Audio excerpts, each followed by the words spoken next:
It's great to lay eyes on you again. How you doing, my friend? I'm good. How are you? Good to see you too. Again, it's been too long. When was the last time? Like 2 years? Yeah, it was a couple years ago, maybe around this time. So, Probably, yeah. yeah, those of you listening, Dan Harrison and I connected on one of my early episodes in 2023, and then followed up again a year later. And I was thinking we might just catch up every year, but 2025 got some pieces got moved around and priorities got moved around. So here we are in 2026 catching back up. And that's cool. Better late than never, as they say. Yeah. I'm going to throw out a few things here and might pepper in some more accolades or things about Dan that you might not have heard about. But Dan Harrison recently named to the Nashville Briefing's 25 songwriters that you need to know about. I probably just butchered that. 25 songwriters you need to know. That's right. That's right. Presented by ASCAP. So pretty awesome distinction there, Dan. I know you got to be happy about that. Very happy. It was very unexpected. And I credit that to my friends at ASCAP. They've been great champions for me, and I'm really appreciative for them. And I'm appreciative for Zach and the briefing as well. And he's a good buddy and does a lot for the creative community here. Well, I know you probably developing a reputation around town as, everybody probably wants to be known as the hardest working guy in town or whatever. But is that important to you for people to see you as not just someone you want to be a good hang, and that's very important. And I think you've talked about that in the past, that'll take you a long way, just being likable, someone that people want to be around. They want to have in the room, but the work ethic also, I'm sure that doesn't go unnoticed, that you're... No, I think that's important. I think reputation means multiple things, obviously. It's reputation, personality reputation is the hang piece. Like, oh, he's a good hang, he's a fun guy. Work ethic, reputation is another. Reputation is another. Talent, obviously, is a little bit more subjective, or just kind of. I think you can get away if you're talented enough. You can't obviously not be any good. Like, you got to have some sense of taste or insight or skill level. But that mixed with. It's a mix of that along with the personality and work ethic, because if you're the most talented singer and musician in the world, but no one likes to be around you, you're a pain in the butt, and you're just always high maintenance or the worst, or you're not easy to work with, or you don't work hard at all. It doesn't matter how good you are. No one's I guess there could be exceptions to that rule, if you're just so unbelievably ridiculously good, but that's just not the case for most people. And again, I know and have met some of the most successful people in this town, and artists and songwriters, and not only are they great at what they do, but they're great people. Again, we're in the music business, or I'm in the music business at least, entertainment. There's always interesting personalities, and it's not to say that there aren't. And I don't know everyone, so I can't say for sure. But you hear stories. Again, it goes back to the reputation. So I think what matters as much as talent matters, because you want to be good and you want it to you want people to enjoy what you do and not have to force to sell it, it just sells itself. But at the end of the day, I think part of talent is actually being someone that people want to be around, and someone that you can work with, and someone that you can count on is hey, I know this guy's putting in the work. He doesn't just have the talent. And I learned this from track too. I might have mentioned when we first met. Mm-hmm. I ran track in high school and college pretty seriously, and the one thing that they beat into us that I think applies to music for sure, but honestly, a lot of areas of life, hard work beats talent if talent doesn't work hard. So I certainly, to circle back to your original question of do I want to be known as that guy? Obviously, I want to be known as a good person first, and obviously great at the craft, and that I'm truly great at what I do, and because I work so hard. But I don't want it to be, because I've run into this every now and then, and we all do. It's a crazy game that we play here, and trying to be in so many different rooms and so many different events at once. You don't want to be the guy that's you don't want to work too hard, Oh, yeah. And I definitely have been accused of that. It's oh, that guy just doesn't slow down, and he's so many rooms, he's hard to get hold of, or this and that, and I've been guilty of it, and it's just because it's with the right intention of us trying to be in a lot of different camps and networking and events and rooms. It's every aspect of what you have to do for your music career is a full-time job in its own right. Writing the songs, recording the songs, performing songs, going on the road, each separately its own job. The, back end side of like admin, making sure everything's registered, going to events, the social media filming, social media editing, social media posting. Literally every piece of this business could be broken down into its own full-time job with the volume that's required. And so while you're trying to at the same time live a life and like see friends and take care of yourself, like I've been doing a fitness program the last 3 or 4 months, or 4 or 5 months at this point. It's been the best thing I've ever done for myself since I moved to town, because I kind of let my fitness get away from me when I moved here and just kind of get absorbed into the scene and the drinking and the staying out late. And I still do some of that, but I realized that, if I want to be in this for the long haul, I got to take care of myself. And I love being fit and working out and all those things. And that's been a huge physical and emotional reset for me. That's been incredibly helpful. And I see the difference that it's made. So my point is that it's really hard just because of the amount of things that are required and the expectations, and to try and find that balance of not working too hard, but working, still putting in the work is something I still struggle with. So, again, to circle all the way back to your original thing, do I want to be known as the guy that works really hard? Yes and no. I want to be known as, like, I would love people to say, man, Dan, that guy's a superstar. He's just super cool. He's really great. He's all the things. Great hang, hard worker, really talented. You want all those things to be encapsulated, and not that I'm perfect by any stretch, but, try your best. I learned so much just by asking that question, and I'm so glad that you covered all the bases. I don't think people realize when they go on Instagram and they watch some of the content from the artists and other creators that they like, how just crazy busy that one person's life can be, and the behind the scenes stuff. And like you said, I've got to film this, I got to edit it, and it's got to be entertaining. It's got to have maybe a dash of humor, and it's got to be good and look professional. And wow. Or people that maybe only spend time with the songs. Like, we ride around, we listen, me and my boys and my daughter now, they know the Dan Harrison catalog. They've got their favorite songs. That's wow. Yeah, I got to tell you, so Alameda is still, it's still up there with my boys. And actually, I think it's like, they've been listening to Night in the Life. So I think that's Warren's number 1. And then he's got Alameda number 2, and I think We Went South is still in that top 3. So I love that. Well, but we listen to all of them. Man, I really appreciate that. That's awesome. I've got a bunch of new music that I've been trying to work on for myself. Obviously, been doing a lot of writing for other people, and I love doing that, and that's kind of like my bread and butter. But still trying to find time in all this to put out my own music, because I enjoy doing that as well, and I want to make sure that I don't let that slip. I mean, there's seasons of life. You can't do everything at all things at all times. But I do need to be putting out some more music soon. So stay tuned for that, for sure. Well, all things considered, and speaking of your fitness program and stuff, you look good, Dan. I mean, you look great. I feel really good, and I think that's a testament to, self-care and making sure to take the time to do that, because you always feel like you don't have time, and I know I do feel that way, but when you make the time for it, it actually gives you time back in other ways that you don't realize until you do it. Well, we'll spend some time on the topic of time a little further in the episode here. I don't want to get too far along without talking about the new single that you collaborated with, co-wrote with Kelly Bells, and Tyler Bank, Son of Jolene. Just under 1 million streams on Spotify alone in the first 30 plus days. I think that was an April 17th release. Yeah. Debuted and peaked, if I'm saying this right, number 11 on the U.S. Billboard Country Digital Song Sales Chart. Yeah. Number 6 iTunes. 100,000 streams in one day. This has got to still be super exciting for all you guys involved that this came from. I was watching some videos where Bells is talking about, she suggested to somebody she was touring with that, hey, you ought to write a song like this, and he bounced it back to her.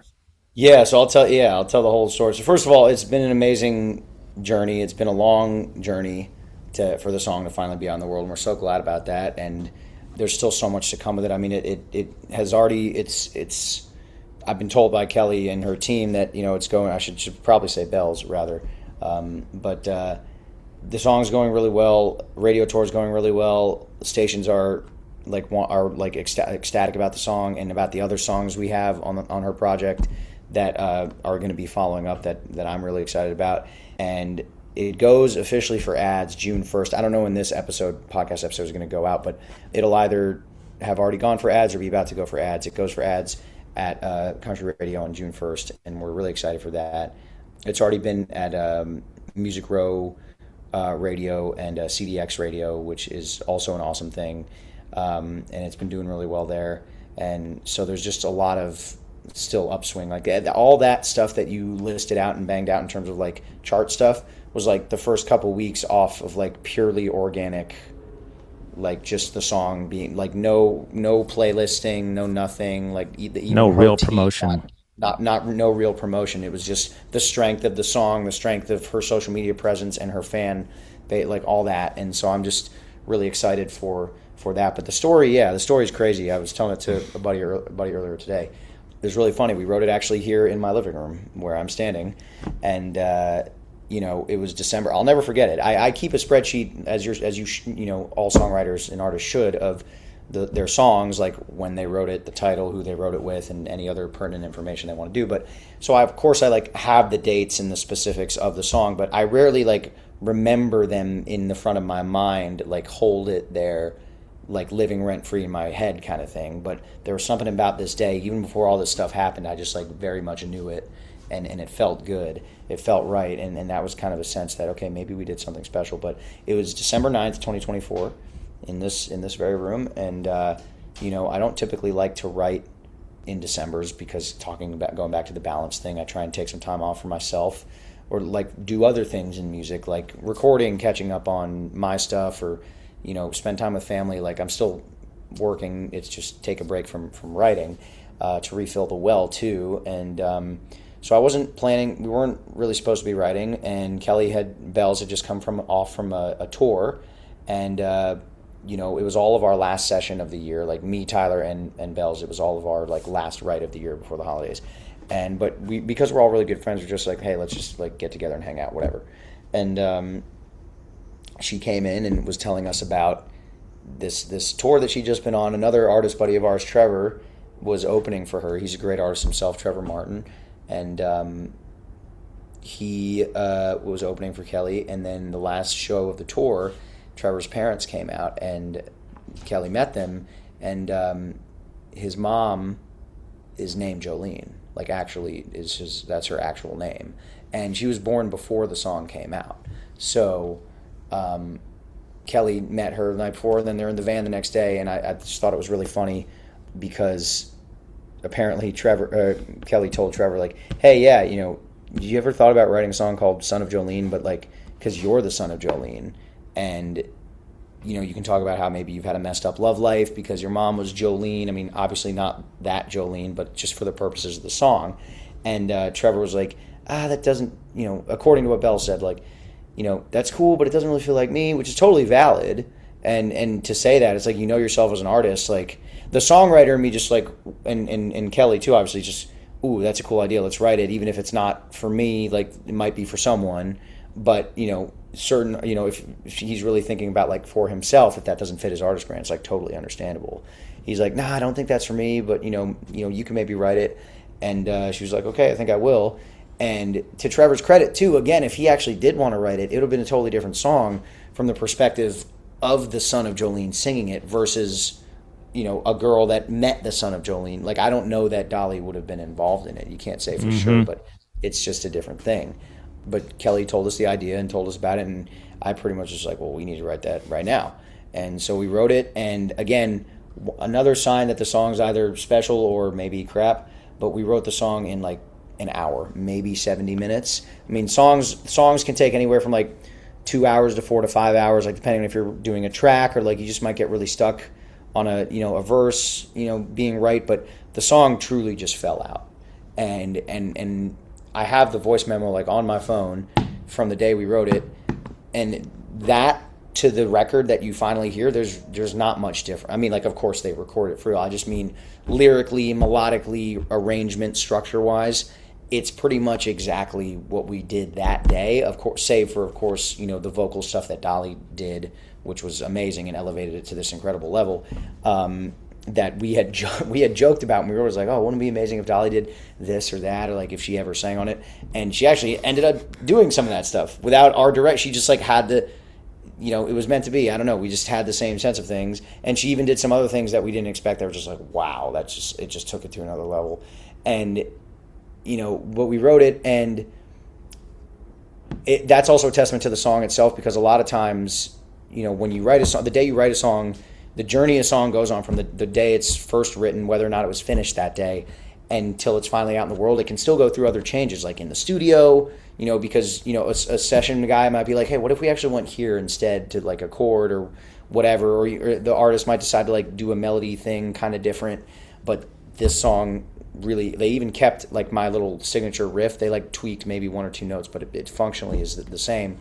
So that was also pretty incredible to me, that it's almost like, and it's as we did it that day, which, is rare. And especially with someone like Dolly, who's so particular, she said, and she said it on camera with bells, like, I just thought it was the most cleverest song I ever heard, and it was like perfect as it was. And that was the biggest honor for me more than anything, because Dolly's just such a legendary songwriter, and particularly with that song being so personal and particular for her, that she felt that we did it justice that way is just the greatest.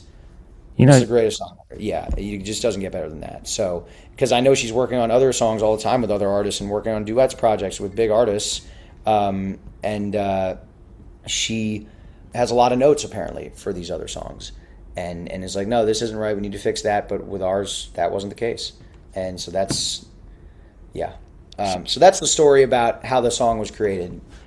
If you want to ask another question, I'd keep going, but in terms of like how it got to her and all that stuff. But that was like the creation behind the song. Oh, I mean, the story is incredible. And especially 60, 70 minutes to crank all that out, especially just getting pen to paper, or however born into Kentucky Smoke.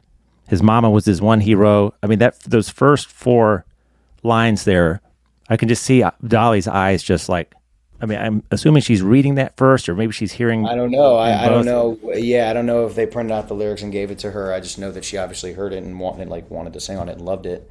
I feel like she was like probably really impressed that you guys were taking not just a direct cover of the song, but like putting a entirely new spin on it. I think she must. So I talked about this. Mm-hmm. Yeah, sorry.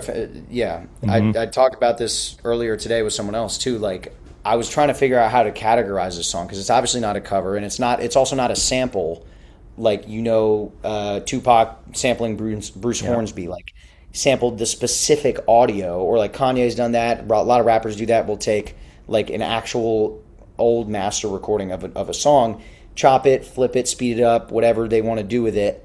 That's like true sampling and interpolation. You can also, like, there's that Dustin Lynch song that he did with Jelly Roll a year or two ago called Chevrolet. It's like where they use the melody from Drift Away, the Dobie Gray song. So like, and that's another form of interpolation. That's interpolating a melody, but like you're not using an old audio sample, mm-hmm. recreating it all yourself. You're just using the copyrighted melody or lyric. This is different.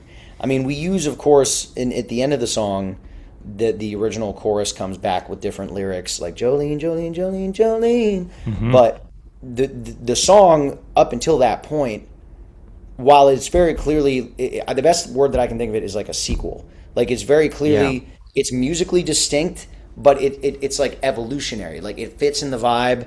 It's its own like melody, its own chord progression. It's not copying any of that in an interpolative sort of way. It's truly its own original creation, that the subject matter is continuing the story of a famous classic song, and then we obviously honor it at the end with that original chorus coming back. So yeah, the best way that I can describe it is just like a sequel, or like in the same way that you have a sequel in a movie, like, because it's its own thing, mm-hmm. but it very clearly is its own thing only because of Jolene, obviously. So the song wouldn't exist without Jolene, of course, but it's its own it's its own thing as well. I remember when you sent me the link to it, and once I had a chance to hear it, I replied right away and I said, Dan, instant goosebumps. And that was legit. And I know. just think about that times however many you know, millions that are getting the same experience, because I think people like that now. They like something a little bit reimagined, kind of a modern twist. It's one thing to have a modern twist, but still be a cover song. But yeah, however it's categorized, you guys really just blew one out of the water here. And I really appreciate it. I still like, honestly, a lot of days I still wake up and I'm like, did we actually do that? And it's still, this is like a year and a half later. I'm like, it's still kind of hard to believe, because look, I have big dreams. We all have big dreams, but I just never thought Dolly. There's big dreams and then there's Dolly. Yeah. Like it's, and she's so particular as a songwriter and as an artist. It just really is. I know I'm going to do a lot of other really cool big things in my career, speaking that into the universe, but I don't know if anything is going to mean as much as this, I mean, Dan, there's only like a few living legends in that echelon. There's Dolly, there's Willie. Yeah. At that peak right there, and to have her stamp of approval, and it means everything. I've got to point people also to Bells and your social media. There's a video where the three of you guys, you and Tyler and Bells, are watching, I guess, for the first time. I don't know if it's the video. And Dan, the way you fall back in your chair when Dolly sings that part, the first part where she comes in, girl, who were you expecting him to be? Yeah. And No, truly. Yeah, we were listening to it for the first time. Me and Tyler were listening because Kelly had already heard it. And that's where you weren't sure what she was going to insert there? I had no idea what she was doing. Yeah. Wow. I mean, like, we didn't know. Kelly had, like, pumped it up and been like, oh, she did so much more than we ever would have thought. Like, it sounds amazing, blah, blah, blah. And I was like, okay, like, let me hear it. And she was right. It was amazing. It was truly... Yeah, it was an experience that I'll never, ever forget. No question. So she also has that part in the middle of the song where she's just saying, I can't reach the level she's singing, but and it's under that kind of haunting steel guitar. Yeah, that kind of solo section. Wow. We certainly would not. Dolly did this.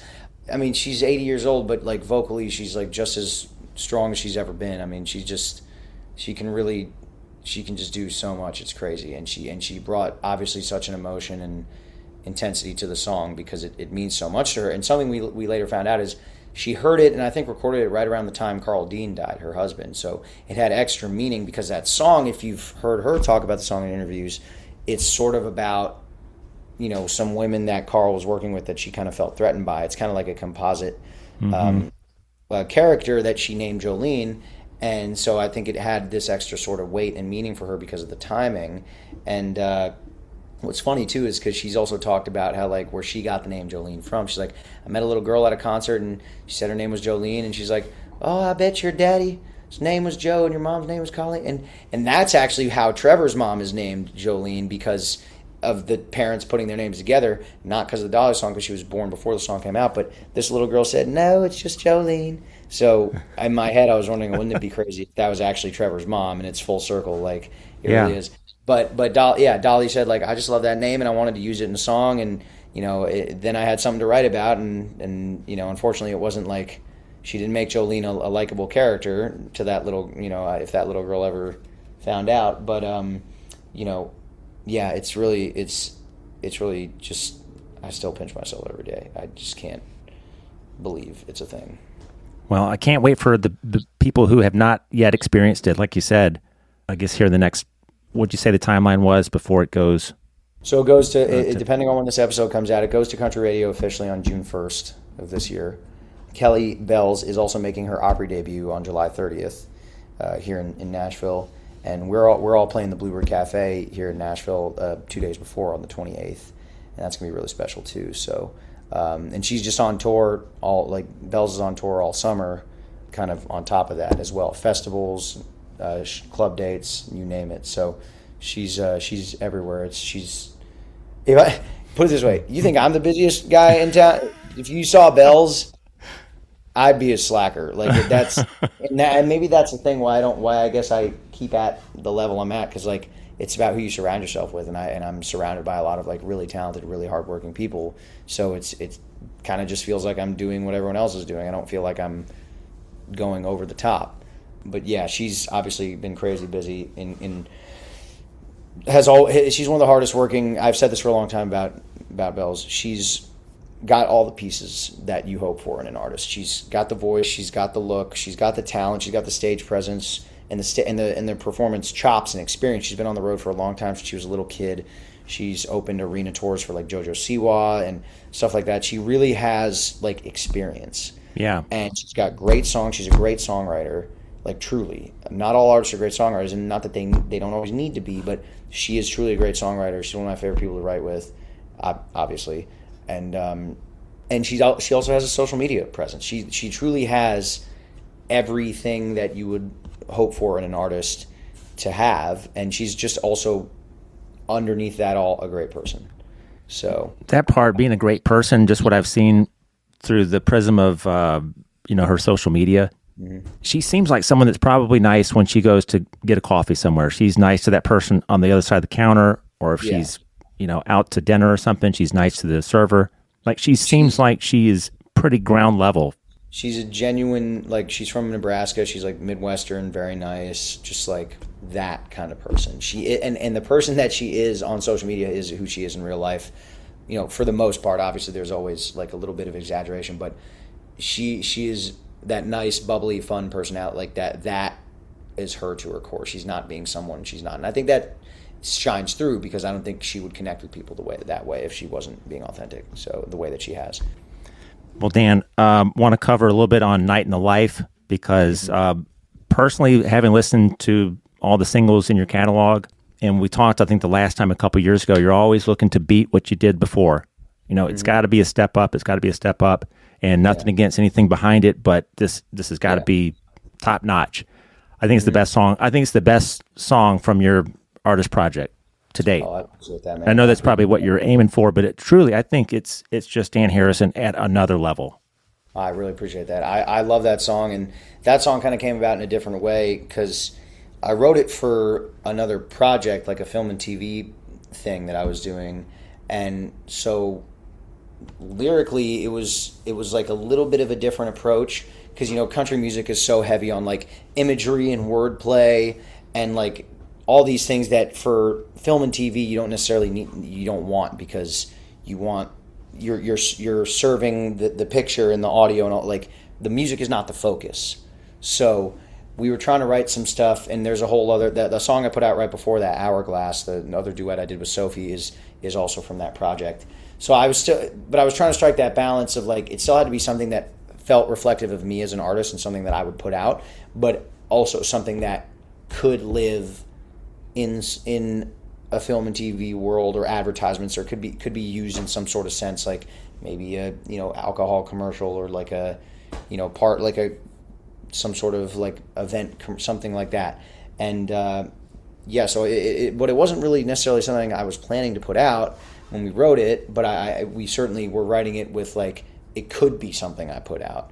But it just got to the point where I was thinking about new music, and I was like, you know what?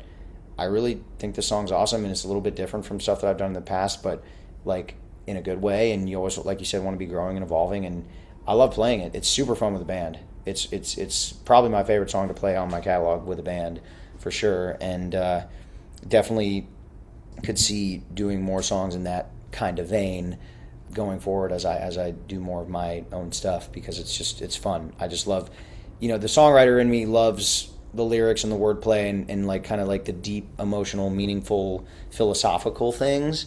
But you also need songs to just like make you feel good and get your feet moving. And that's what I think that song does. And I didn't really have a song like that, so that's why I really liked it.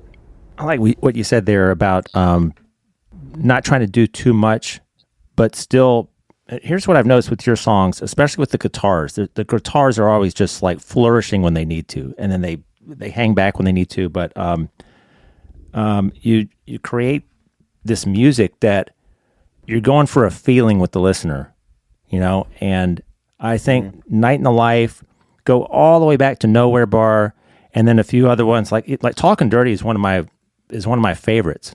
And I'm not really a country guy. I grew up in going four wheeling or a lot of that stuff. Yeah. But I love the Same. music. I love the guitar, Same. the soloing that's going on Talking Dirty. But with Night in the Life, to me it sounds like one of those songs. Whoever's listening to it for the first time is getting an emotion from it, where they think, "Man, how am I just now hearing this?"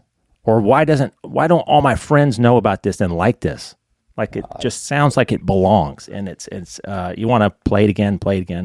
I really appreciate that. That's very kind of you. I mean, certainly that's the reaction. I'm glad you're having that reaction, which means hopefully other people will too. It's, as you know, the algorithm is it's just really hard to cut through. And I was having this conversation this week and also earlier today. I feel like everything I've talked about earlier today, because it's just relevant, and on people's minds. It's like, I've got a lot of really talented artist friends who are a lot further along than me from an artist perspective, but they're still struggling against certain, barriers, walls, just like they haven't quite broken through, and it doesn't really make sense because they're so talented. They have the look, they have the songs, they have the voice, they have all the things, and we know it's not just about talent. Unfortunately, there's just luck and timing, and the social media game algorithm, and just it can be frustrating in that sense. I do believe that my music has probably not reached anywhere near the amount of people that it could.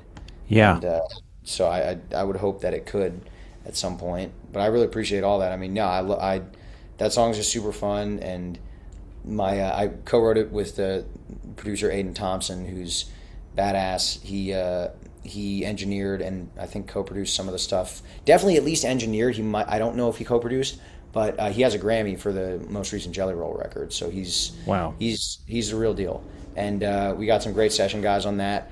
What's interesting about Night in the Life too is that was one of the few songs that I'm actually not playing anything on other than I'm only singing on it. Like I came up with we came up with the progression and I think even that little riff, the in the writing session, but they all brought it to life. I think Aaron, I'm trying to remember the guitar player's name, was Aaron Curry or Aaron.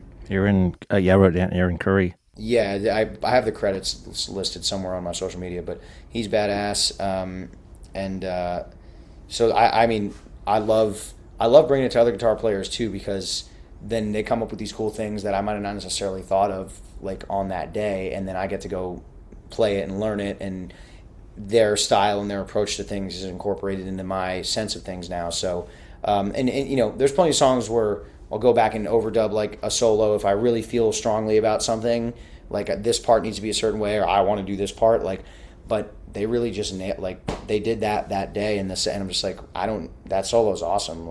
I want to learn how to play that solo. I don't need to retrack it myself just for this to say that I played it, But no, I appreciate all that. And the funny thing, I don't know if I ever said with Talking Dirty, I that wasn't necessarily a song that I thought that I was going to put out. We kind of wrote that with the idea that we'd be pitching it to, a more country artist, shall we say, like Jason Aldean or Morgan Wallen or, Luke Bryan, even something like that. But I would play it out a lot, and people were like, you should put it out. It sounds great. And, I'm very happy with how it turned out. I certainly would still not be opposed to a bigger artist coming in and saying, hey, let me take a stab at it too. But it's just a funny thing when certain songs you don't think are for you, or could be a great one for you. Same thing with Night in the Life, it happened. And then other songs that I really want to do, people are like, I don't know. I mean, you sound good, but I don't know if that's we write in the same way that we write them with a certain sense of meaning or sort of meaning that we're going for. And, even if that meaning is clear, people still take their own meaning from art, even ones that we didn't intend or didn't even think of. That's the beauty of art. So, yeah. Night in the Life has, I'd love to be listening to some of these songs as I'm trying to describe them, but what I remember, there's some percussion that mimics applause in the beginning of Night in the Life. Little bit, something like that, yeah. It's because those first few chords, it just sounds like if this song is an enormous song, it looks like you could just take it out on stage in a festival setting, and the place just goes nuts. It definitely get people doing yes, that. Yeah, for sure. Oh yeah, it could be the drum loop kind of just being on loop, and then the guitar going. Yeah, I mean it feels made for radio made for the live thing. So And the video, I don't want to cut you off mid thought there, no, but you're fine, Ryan. video is hilarious, Dan. And that's another thing I like about you, because if that component wasn't there, your inclination towards humor and peppering that in where you need to, I love it. The theme where you're waking up and it's like like a not Groundhog Day, but Yeah, it was kind of like a Groundhog Day situation. put you in a different outfit. Yeah, yeah. No, that was a lot of fun, and that was I'd had like an idea that was kind of like that, but the guy that I do a lot of my music videos with and content, Grayson Green, he's awesome. He does a lot of stuff with Carson and a lot of other artists, friends of ours.